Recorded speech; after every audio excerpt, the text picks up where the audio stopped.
Hope your Sunday has gone well. Welcome to the Sunday Hour. Hope you're enjoying all of our music today. Keith T does such a great job setting up our programming. I really enjoy listening to all of the music that he chooses. It's such an honor to be part of this production. We've been going through 1 John. 1 John chapter 2 tells us that if we know Christ, we'll keep his commands. We talked about the discipline last week to keep those commands. As it goes on in chapter 2, verses 9, 10, and 11 paint an interesting picture. Anyone who claims to be in the light but hates a brother or sister is still in the darkness. Anyone who loves their brother and sister lives in the light, and there is nothing in them to make them stumble. But anyone who hates a brother or sister is in the darkness and walks around in the darkness. They do not know where they are going because the darkness has blinded them. I live in an old house out on the Valley Road outside Saltville, Virginia. We're deep out in the country. And at night, there are no neighbors, there are no lights. When it's dark, it's really dark. So if I wake up in the night because I hear a noise or because I want to check on my dogs, I often don't turn a light on. I don't want to disturb my wife, Karen, or my daughter, Brady, and I navigate the house in darkness. Now, the problem with navigating the house in darkness is I don't see the little traps that are set for me on the floor. Perhaps a toy that the dog has left on the floor that when I step on it really hurts.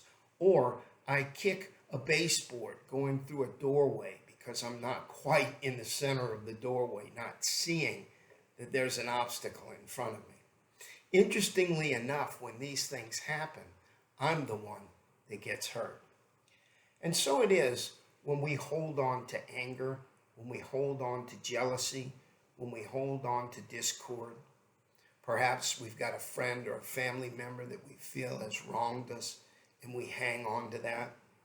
We become someone who has darkness within. And that darkness, if we walk in it, it becomes something that causes us, as it says in chapter 2, verse 10, makes us stumble. And it goes on to say that those who stumble around in the darkness don't know where they're going. That doesn't harm anyone else. It harms me. When I hang on to anger or bitterness, it harms me. So it's like walking in the darkness. I'm not going to hurt someone else's foot when I run into the wall. I'm going to hurt my own foot. So walking in darkness is not preferable to walking in light. When I get down the hall, away from the bedrooms, I could switch the light on. And when I switch the light on, I could see. And I know then I'm not going to bump my foot or step on something. I feel good. I feel safe. So it is in our world that if we claim to be in the light, but hate our brothers and sisters, we're still in the darkness. We can still stumble. We can still fall. We can still hurt ourselves. But if we live in the light, then there's nothing to make us stumble. We're safe. How do we live in the light? We choose to follow Christ. We choose to live his example and to love others the way he loved us. This week, protect yourself. Get rid of all darkness. If you've got a problem with a neighbor, a family member, someone that you've known, make amends for your own sake, for your own safety, and enjoy a walk in the light. Happy Sunday.